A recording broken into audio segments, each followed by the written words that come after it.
Hello everyone. In this video, I'm going to go over some questions that were most frequently missed in the progress quiz over 1.3 and 1.4, and some questions from the 2.1 homework. So this could be a quick review for you to prepare for your first unit test this week. It's kind of like a wrap up for the unit.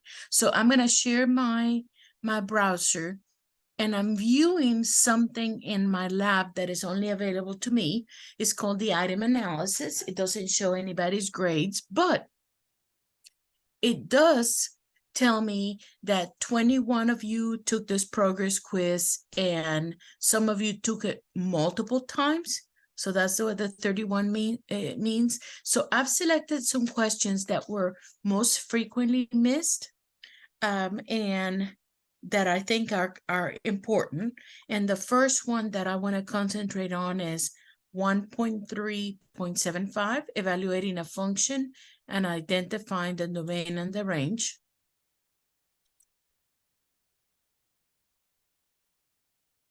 It's opening a new window and I'm going to share that with you.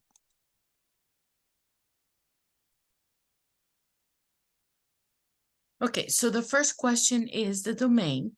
Now, there is a definite stop here. The line doesn't continue. So on the left, the farthest this line goes is x equals -3. However, here there's an arrow. So that means that as it's going up, it's also going on to the right forever. And if you ever need to make it larger, we could do this. But the arrow indicates that it keeps going on forever. The dot here and not seeing the graph on this side means that it stops right there. So then the domain starts with x equals -3, including -3, and it goes to the right. That will be positive infinity. So then the way I enter that is I put a bracket. I put the x, not the y value, but the x is a -3, comma, and then it's the direction of infinity or positive infinity. I can just put infinity and then use a parenthesis. Okay, so then I'm going to move on to the range. The range are the y values, and I'm still looking at the graph. So, but now I'm looking at the y values. When I look at this point, the y value here is a -3, and there's nothing below that. So that is the lowest value that I have. A y equals -3 and then goes up. So it's coincidence that the point is -3, -3. So my y value is also a -3, and then it goes up forever. So that again will also be a bracket, -3, comma, and then positive infinity because it's going up, and I close the parentheses. Now, evaluating the function, f of 0 is asking you, when x equals 0, what is the value of the function? The function and the y values are the same. So let me rephrase that. This f of 0 is asking you, what is the value of y or f when x equals 0? So I locate x equals 0 here. Again, I'm going to make it larger. So I have x equals 0 is right here.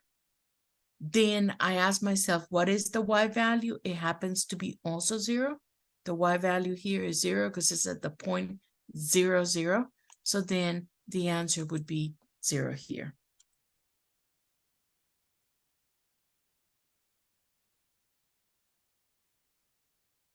Okay, I'm going to stay on this window here, but I'm going to hover over the questions to see which are the other ones that I wanted to look at. I have 1.341 that is actually coming up first and similar.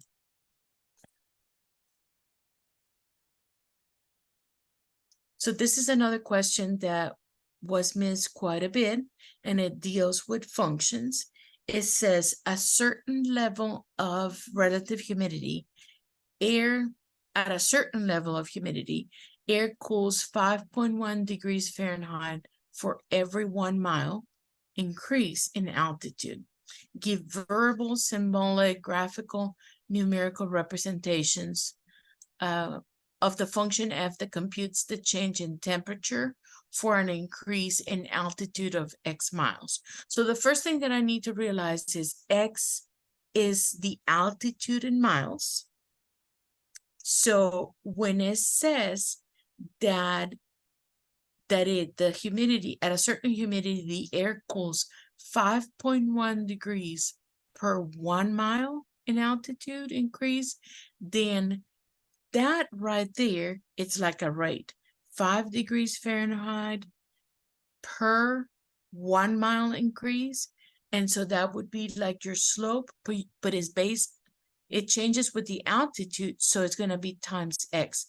So we multiply the input x by, and this is another thing that is a little bit tricky. So we're not adding, we're not subtracting. The fact that it says 5.1 degrees Fahrenheit per or for every 1 mile means you're multiplying.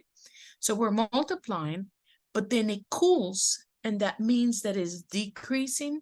So we are multiplying by negative 5.1 to obtain the change in temperature. So that's what we call the verbal representation. Give the symbolic representation of the function. And I imagine that symbolic means algebraic in this case. So then we're multiplying. So that will be a negative 5.1 times x, because it's changing every mile. And now we use that formula that we found to find all these values. And we can actually use the calculator to do that. I'm going to try to do something a little bit different here and see if it lets me use it. No. Okay. And now I'm going to share my screen where I can still see the problem that we're working on, and we can fill in the blank. Now, you can use regular operations and take negative 5.1 times 0, negative 5.1 times 1, times 2 times x. Or maybe you can use the table feature of your calculator. So I'm going to go to the y equals. I'm going to clear that function. Let me get rid of this here. I'm going to turn that plot off because it doesn't have to do with regression. That comes later on in section 2.1. So for y1, I'm going to enter negative 5.1.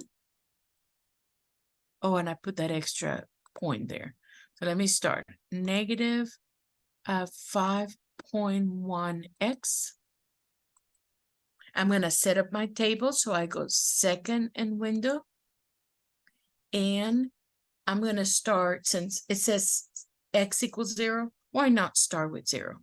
Then notice when you look at the x's, you're going by increments of 1. So that table increment should be 1. And in order for this to populate the table automatically, then this should be selected.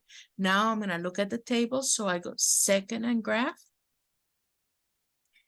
And there you have your values for 0, for 1, for 2, 3, and 3 right there.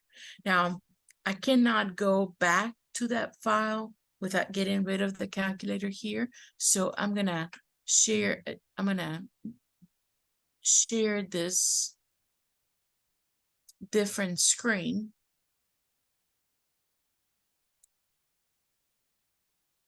And I'm going to enter my value. So that was 0. This one was negative 5.1. This one was negative 10.2. And this one was negative 15.3. Oh, and I made a mess. Okay, now press enter or move with the arrows or your mouse, and then negative 15.3. Okay, so now we need to see which graph fits the best based on this points. Don't try to you know, start from scratch here. Just use your points. But when I get to this point, I feel like I need to make this larger. Some of you are a lot younger than me, but I have old, tired eyes. My spirit is young, but my eyes are tired and old.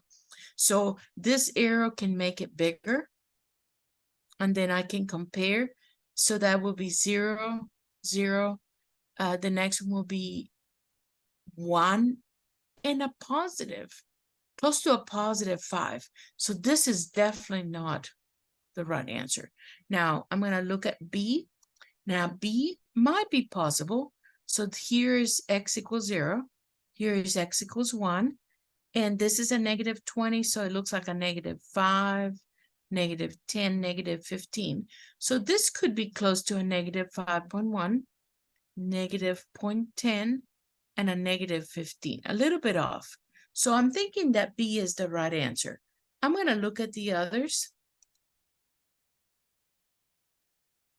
And C matches what we have also. Notice it's 0, 0, about 1 and about a -5, 2 -10, 3 -15 or so. So which one is my answer? And then D doesn't work because it's like A is increasing. Here's the key. It says for x's between 0 and 3. That's what that inequality is telling me. So it doesn't keep going on forever. C is the better answer because starts at x equals 0 and it ends with x equals 3. So C will be my answer. And now I'm going to check my answer. Okay, so the next question that I have is 1.397. And they're grouped kind of together, so I know it's not too far off. They ask you to identify the domain and the range based on the graph. So again, I'm going to make it larger. And let me see if I can move that over a little bit so it doesn't cover my questions. Okay, so the first question is, does the graph represent a function? Okay, and I'm going to make sure that we're seeing that graph. So in order to determine if a graph represents a function, we use what is called the vertical line test. And we draw a vertical line that means straight up and down, anywhere.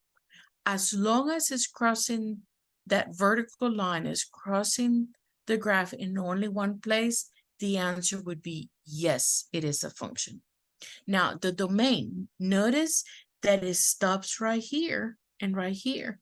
It doesn't go on forever. What tells me that goes on forever is errors, but there are no errors here. So I look at the x and looks like that's going to be an x equals -9.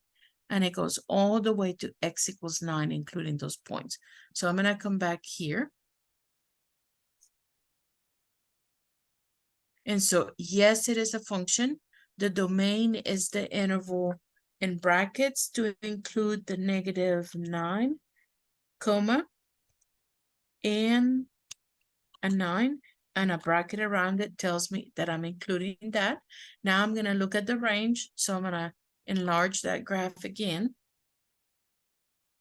So now I'm looking at the y values, and the lowest y value I see is right here, and it's a -5. And either way I go, the highest y value would be at these 2 points. So the highest y value is 4. So we say the y values go from -5 to 4, but there are points on those ends. So then I go, again, use brackets, -5, 4, including, and I'm including the endpoint, so I have brackets on both.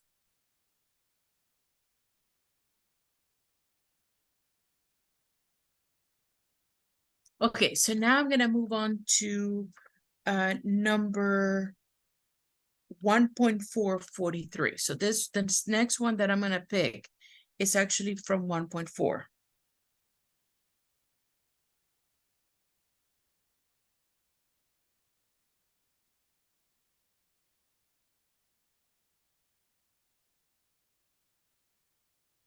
Okay, so they give you the graph of a linear function and they ask you several questions.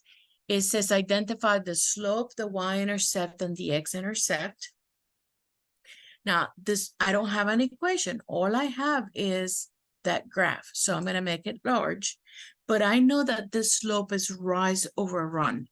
So if I take, and this is as big as it's going to get. Let me see if I can make it a little bit bigger. Oh, that's a little bit better.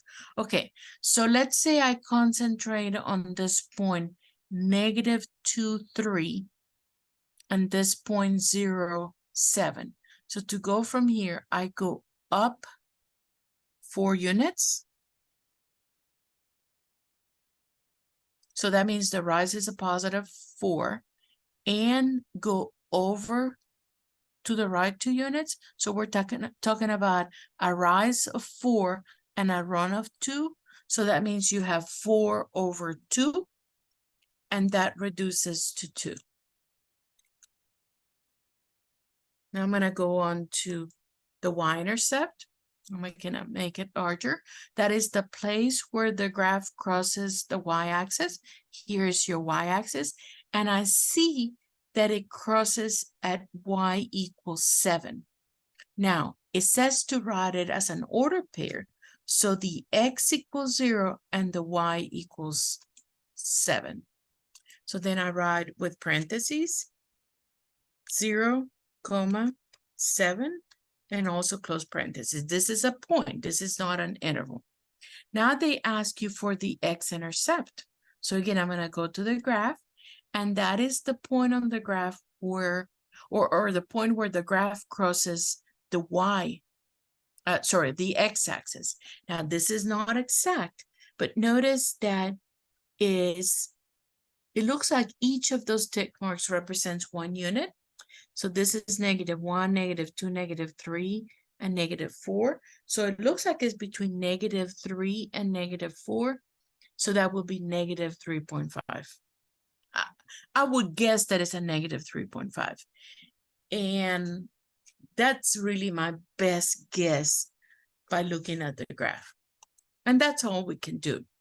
So for that, we write also a point, order pair, -3.5, comma, but the y value is 0 when you're looking at an x-intercept. Then it says to write a formula. And for that, I'm going to actually write, I don't need to do any operations, but I want to physically write this and show you that the equation of a line, of a linear function, is f of x equals mx plus b. This is the slope. Okay, hold on. Let me make sure I'm sharing that document.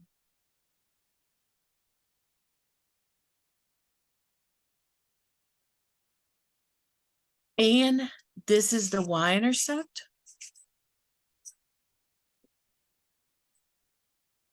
Now the slope, we had figured out that it was a 2. And the y-intercept, we figured out that it was a 0, -7, but here is just b equals -7. So all you have to do is put the 2 in place of the x and the -7 in place of the b. So when we write that, it will be, I already have the f of x here, so it will be 2x and then -7 since the b was a negative. Now, the next question is a little bit tricky because of vocabulary. What we call the 0 of a function is the same thing as the x-intercept. But notice for the x-intercept, they ask you for the order pair. The 0 is just the number, -3.5.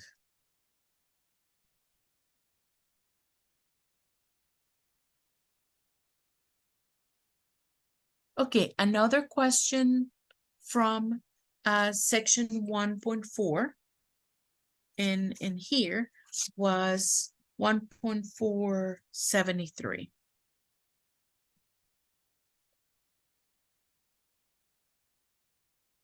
And they're not always in the exact numerical order.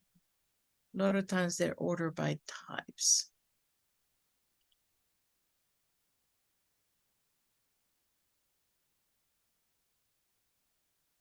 There we go.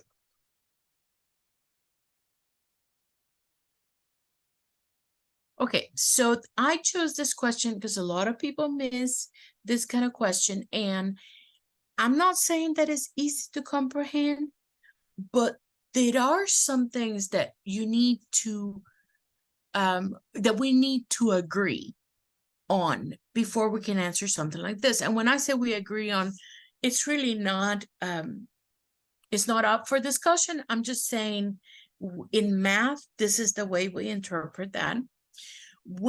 So a couple of things, when they ask you to determine the intervals, that means only intervals of x. When they tell you a function is increasing, decreasing, or constant, we have to read it from left to right. So once we agree on those things, and they ask you to use the graph to determine the intervals where the function is increasing, and you realize increasing means going up, but only read the graph from left to right, then we probably can agree that the graph is increasing on this piece, then it's increasing on that piece. It's when we write it down that we have some trouble with it. Okay, so first of all, I want you to realize that this graph is going down, but it's also very slowly going to the left.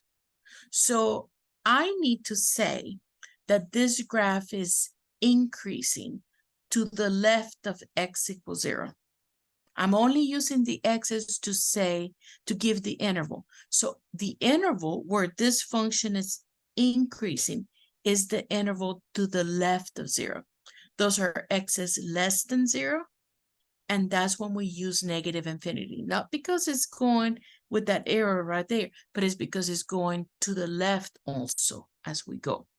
Now, this one starts at x equals 1, and it goes to x equals 2. Now, one thing is we do not want to include the endpoints here because we don't know where the endpoint belongs. So we're going to use parentheses. So I'm going to have negative infinity, comma, and remember x equals 0, close the parentheses, and it says to separate the answers by a comma. So I put another comma, then another parentheses, and that starts at 1 and it goes to 2. But I'm only using x's to describe this. The intervals are intervals of x. Okay, so now I'm going to make it larger, and we're looking at where the function is decreasing. So now that we have agreed to read the graph or interpret the graph from left to right, then we can all agree that it's decreasing from this point to that point, and from this point on in that direction. But again, it's about the x's. So what we really want to say is that it's decreasing between 0 and 1, x's. And it's decreasing to the right of 0 for x is greater, to the right of 2 for x is greater than 2. So then we have one interval will be really from x equals 0 to x equals 1, comma, and the other one starts at 2 and it goes x equals 2 and it goes to the right. So it will be 2, comma, and infinity. Positive infinity, but infinity is the same. Then they ask you, where is the graph constant? Well, there are no flat pieces in here. Just because you have that here, we cannot really say that it's constant at a point. So there are no intervals where the function is constant. Okay, so now what I'm going to do is, we didn't have a progress quiz for section 2.1, but I am going to go to the homework 2.1 to do that, but I don't want to show you everybody's grades. So I'm going to stop the share for a second, and then I'm going to get to the item analysis for the homework in my lab, the homework 2.1. So then we're just seeing what was missed most often overall.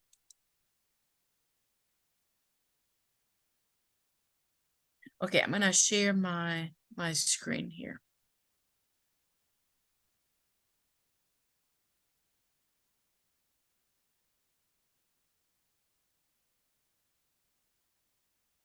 So this is what is called the item analysis on the gradebook. That way you don't see who missed what, but overall as a class, what was missed the most.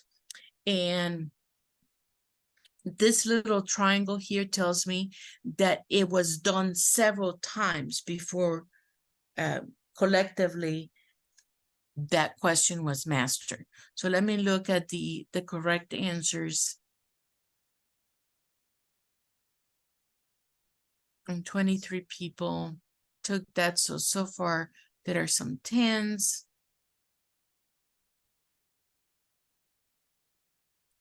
And I think when we start looking at regression, that's where you seem to have the most trouble, because I see 5 and 6s. So let's concentrate on this part. Okay. I see a 6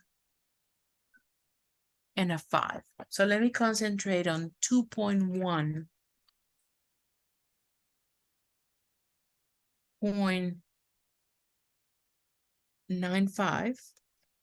And let me concentrate on 2.1.119.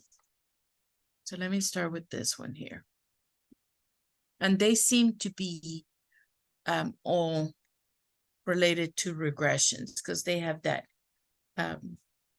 they usually have that symbol that refers to the calculator. So let me share the new window. And so this is 2.195, and it says the table lists the number of bankruptcies filed in thousands for selected years. And then it answers parts A through E, but it's only showing me part A as we start. So we have to kind of keep, do it before we can continue. So the years are going to be your X's, 2003 to 2004, all the way to 2005. So it looks like it's going by increments of 1. And then the bankruptcies, they're not necessarily going by steady increments, but the bankruptcies would be your Y values, 160 to 20 to 90 and so on. So we're going to start by entering those on the calculator. And our first question is to make the plot and the data, but we'll come back and look at those graphs first. But let's go to the calculator. And I think, hold on, let me do something with my calculator. It's kind of in the wrong, I need to maximize it so it shows in the whole screen. And I need to do a little bit of cleaning up here. I'm gonna get out of the screen. So second quit always takes you to the operation screen. I'm gonna clear my keystrokes in case you're following this and you pay attention to the keystrokes. And this is actually a statistical type of problem, regression. So, and how do I know that? Because it talks about scatter plots and later on linear regression. But scatter plots is a good indication of that. So that means I need to go to the stat menu, edit submenu, and press 1 or enter to get to the lists where I enter those values. So I'm going to move my cursor to L1, clear and enter. I'm going to move my cursor to L2, clear and enter. And now in L1, I'm entering the years. And I took a picture of that because I have bad memory. We started with 2003.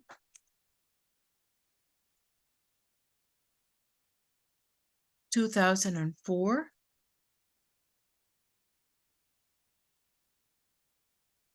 2005. 2006. And 2007. Those were the years, and that's what I was going to call X. Now, the bankruptcies are actually my Y values, and I have now, I'm going to move my cursor here. Oh, I haven't pressed enter. Then I move my cursor to L2, and I have 160, 220, 290,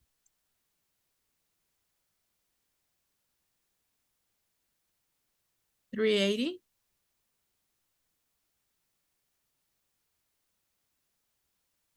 425, and I have those. Okay, so now I'm ready to plot them. But remember, plotting, you have several checkpoints to plot. One of the first things is make sure that in the y equals, you don't, first of all, this equation was from another problem, so we need to clear that. And you need to make sure that the plot one is on.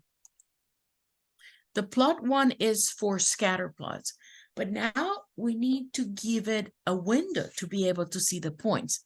And I really need you to come back and look at the actual problem, because notice that they actually give you a window from 2002 to 2008. Those are your X minimum, X maximum, and increments of 1. Then they give us the Y values. 150 is the Y minimum, 500 is the Y maximum, and use 50 for the Y scale. So that's important, because if we don't follow that, your graph is not going to fit any of those exactly. Okay, so we go back to the calculator.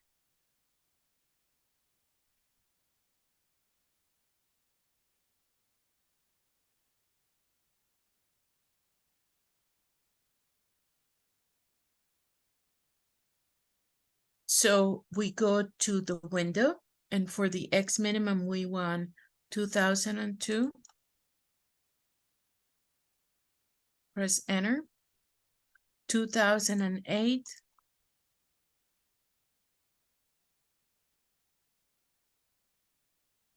And an X scale of 1. 150 is the Y minimum.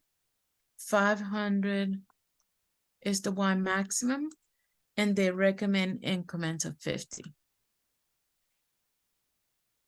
Now we're really ready to graph.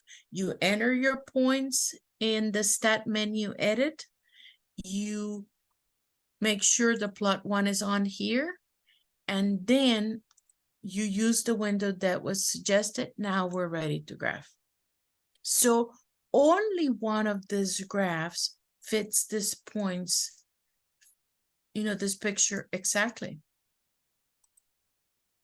So it's definitely not this one, because it has a little bit of a curve. This one also has a little bit of a curve. So now I'm looking at this too. So you can make them larger if you need to.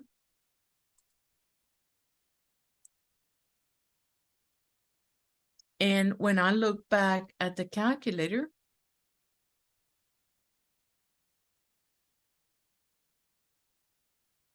I think that D is the one that actually fits the points the best. Right there. I could be wrong. I wish I could see it side by side, but because of where it is, I might not be able to. Hold on, let me try something. Let me see if I can put it here. You can, because you have a physical calculator. Okay, I think I can do this. Okay, so C and D are the choices that seem to fit the best. And then, see, to me, this one has a little bit more of a curve here. So I think it's D, the one that looks the most like that. Let me share now. D. Yes. Okay, so now we're looking at part B, and it says find a formula in point slope form for a linear equation that models the data. And point slope form is actually that you know, you have the difference of the x and all that. Point slope is the same, not the same thing as the slope intercept. So here we may have to actually work with the calculator. It talks about the nearest hundredth, but then we have to make sure that we write it in the correct form. So first of all, in here, we're gonna try using the calculator to calculate this, definitely the slope and the regression line. So we're gonna go back to the calculator. So now, oh, I have it. Okay, let me do that again. So I'm gonna go second. Actually, I'm gonna go to the stat menu, but this time it's calculate, and I'm calculating the linear regression. That's number 4. I'm gonna go down to the word calculate, press enter, and this is the equation. So I have that the slope is 69 and B, I'm gonna write that down. B is negative 138,050. So if I enter it exactly like this, it's not gonna be correct, because what you see here, that y equals ax plus b or mx plus b, that's what we call the slope intercept form, okay? And they're asking you for the point slope, but I want you to see what happens when we enter that one there. So I'm gonna enter negative 69x minus 138,050. And it tells us that is the wrong format. So the slope is right. The slope is 69, but now I need to use a point. And I ask myself what point to use. So let me go, let's say we take that, 2,160, okay? So I'm gonna use that point, 2003 and 160. But let me go to that document where I was writing some things. So I don't want you to think that what we did on the calculator is completely wrong. But the slope intercept,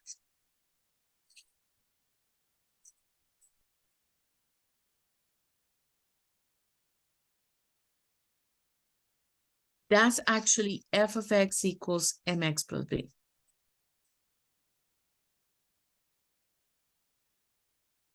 And so when I get the regression line from the calculator, that's what I'm finding. So I got f of x equals 69x, because my slope was 69, and my b was that negative or minus 138,050.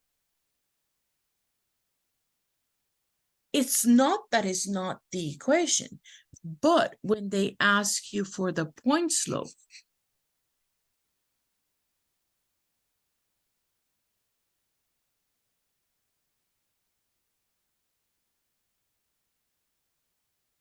then they want you to write it in this form. F of x equals m, and then you have x minus x1 plus y1, and the x1 and the y1 come from a point. So that's why I selected the point 2003 and 160. The x was 2003 and the y was 160, and this is going to be my x1, y1. So when I write my equation, then it will look like this. F of x equals m is still 69. And I used that by using the regression line on the calculator because it was easier. So that would be x minus 2003 plus b plus y1, which is 160. So that's what they call the slope, the point slope form. So now let's go to the calculator and let's enter that.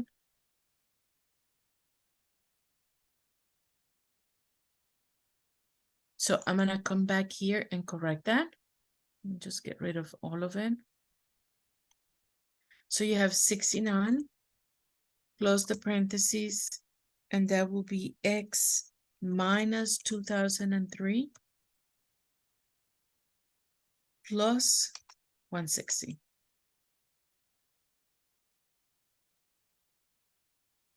And you know, technically, you could pick a different point and have a slightly different equation, but it will be correct because that x1, y1 is just any point on the graph.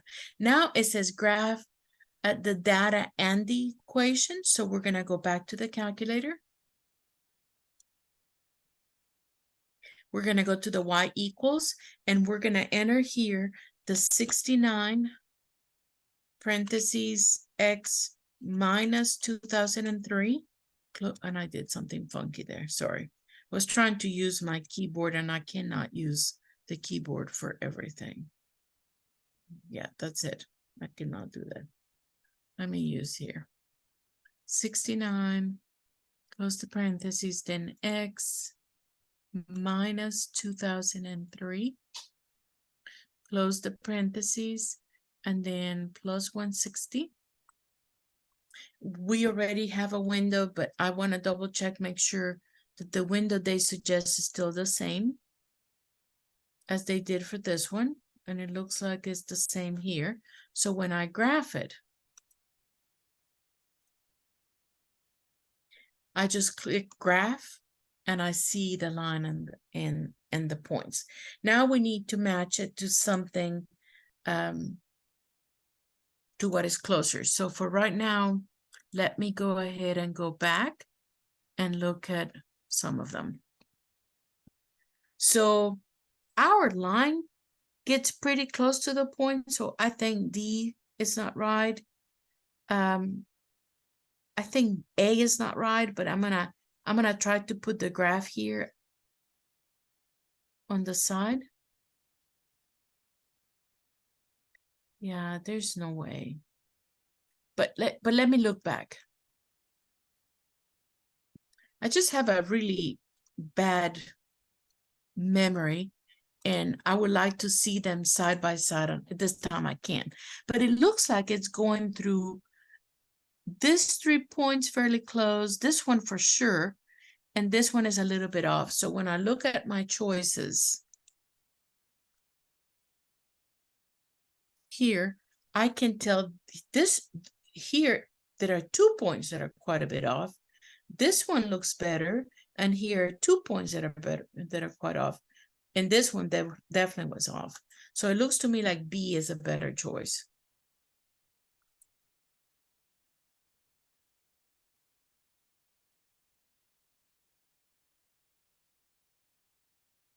Okay, then it says interpret the slope. So that's when the word problem actually comes in. Remember that the slope is rise over run. Rise are the y's values. So that means we're talking about a change in the number of bankruptcies over a run, and the run as the x's, which is in a change over a change in the number of years. So this says the slope indicates choice A. that the bankruptcies decrease on the average by this amount. And remember, the slope is 69. It's a positive slope, so they should not be decreasing. Now, B says there is no change. That would be if I had a slope of 0, but there is a change in bankruptcies between 2003 and 2007. So I think C is going to be the best choice. C, the slope of 69, by the way, positive 69, indicates the bankruptcies increase. It's a positive by, on the average, by about 69 bankruptcies per year. And I'm going to check my answer. Oh, one of my responses is incorrect, but I had checked each of those step by step.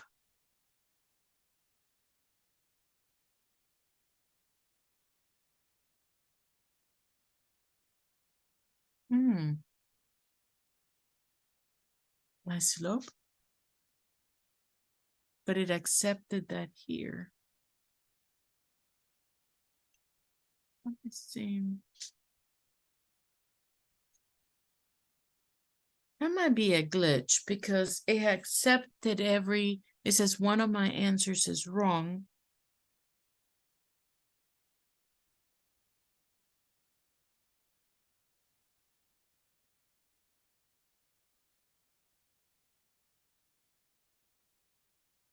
But it accepted each of them as we went. I don't want to clear all of that.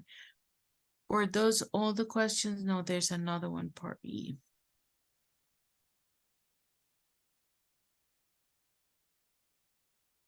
I apologize, I don't see anything wrong with that. Type integers or decimals, the nearest hundredth as needed, but I don't have one. And it's not gonna let me keep going. If I try different things, you know that's gonna change your problem.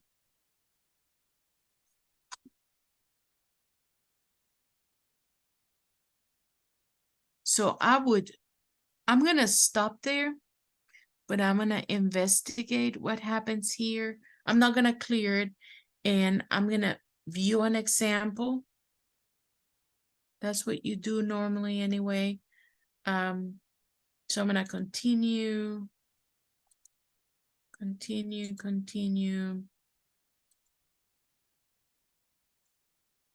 We have done that.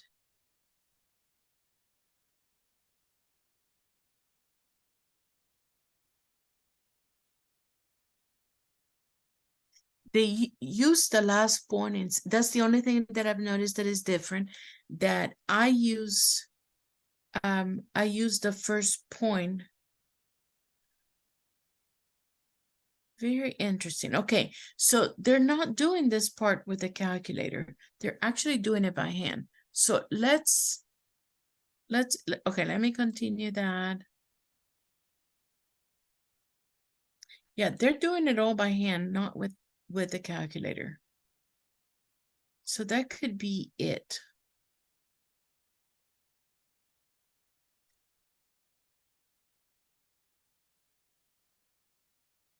Okay, so let me go ahead and interpreting the slope.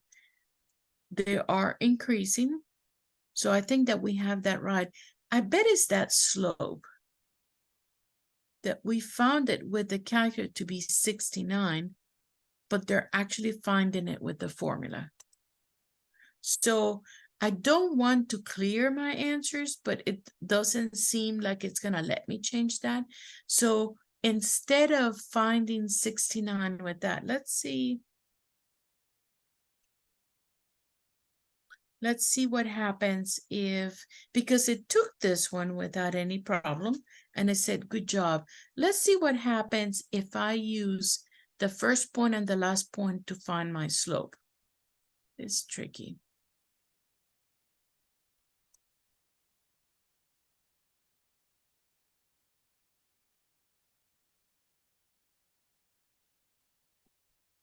So we had the first this was the first point. So another point would be the 2007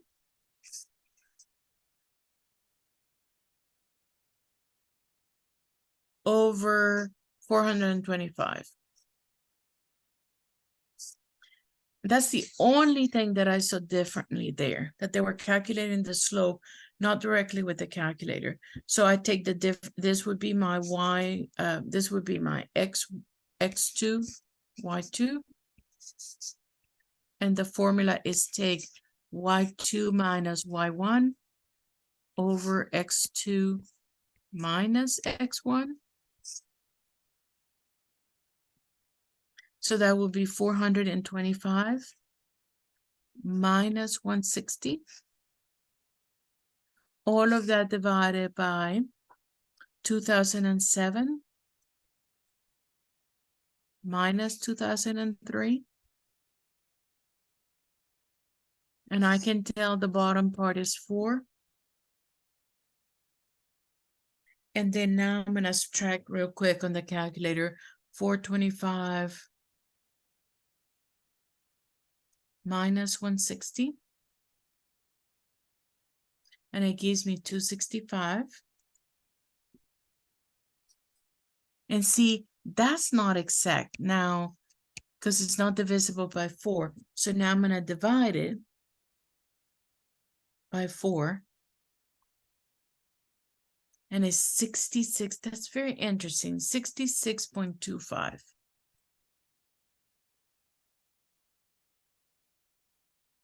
It's not liking that I'm so close to that.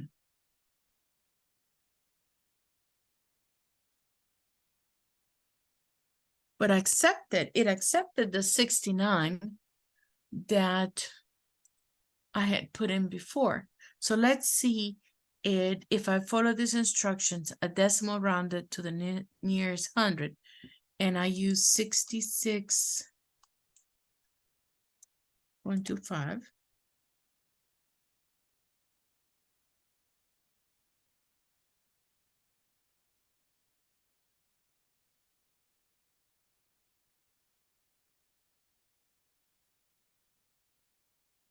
So I think that the problem is that 69 should have been a 66.25, but it accepted at the beginning.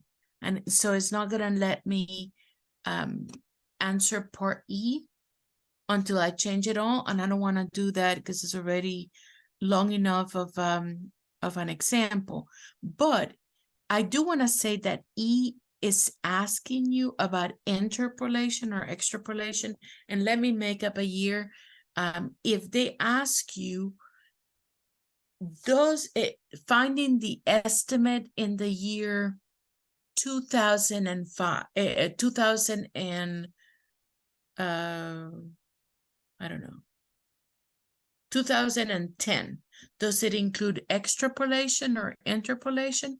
That has to do with the fact, not that the actual value, but that the year, it's not between 2003 and 2007.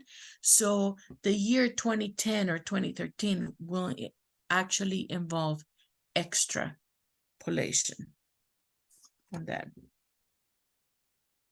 Okay, so this has given you a good overview of the kind of problems that we have. So good luck with your test 1.